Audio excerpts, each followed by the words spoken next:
Wali Kota Bekasi Tri Ardianto dan istrinya Wiwik Hargodo mendapatkan sejumlah hujatan dari warganet. Pasalnya keduanya ketahuan berada di sebuah hotel bintang 4 karena rumahnya kebanjiran.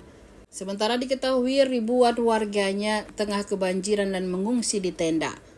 Bahkan saat ini viral di media sosial menunjukkan Tri beserta istrinya tiba di sebuah hotel di Bekasi. Video ini diunggah oleh akun TikTok @rakyatbekasi.com.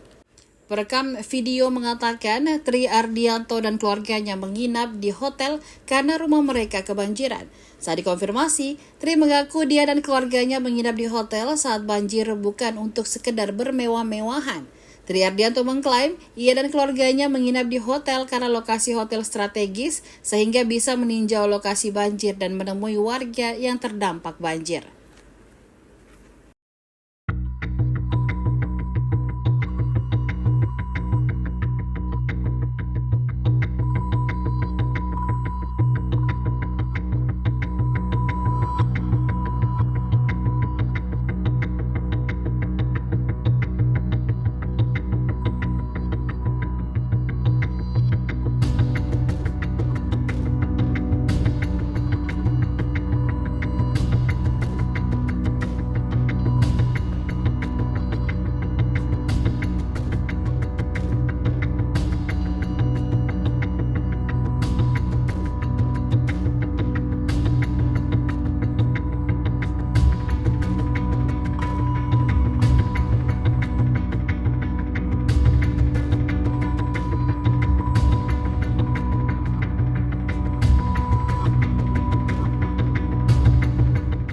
Download Tribun X sekarang, menghadirkan lokal menjadi Indonesia.